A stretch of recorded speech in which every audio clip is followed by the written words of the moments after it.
sí màá gẹ̀ mo tún yẹyẹ táyà ẹ máa pè mí ní bàbá ẹyẹ biggest ẹ pè mí ní bàbá ẹyẹ biggest bird ẹyẹ tí wọn lè pa ẹyẹ tí wọn lè jẹ mo ti dàrọ̀ gidigba tó ń fly èmi ni mo gbẹ́yẹ sẹ́yìn.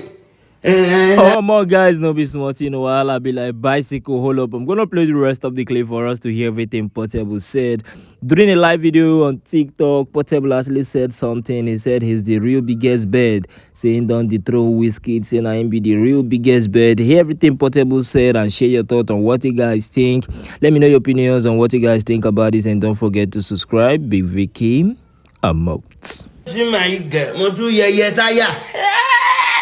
Ẹ máa pè mí ní bàbá ẹyẹ biggest ẹ pè mí ní bàbá ẹyẹ biggest bird ẹyẹ tí wọn lè pa ẹyẹ tí wọn lè jẹ mo ti dàrọ̀ gidigba tó ń fly èmi ni mo gbẹ́yẹ sẹ́yìn.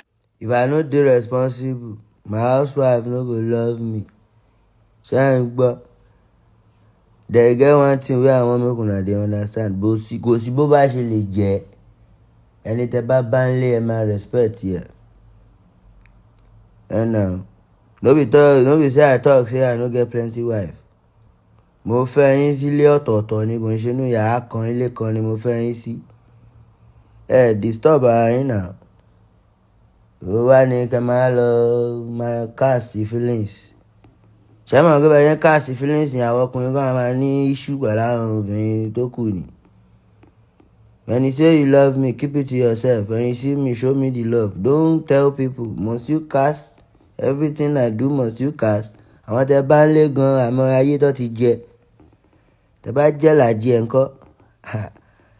Ẹbí láwọn tẹ bá ń lé wọn máa ti já ipa. Ayé wà ńlẹ̀ o.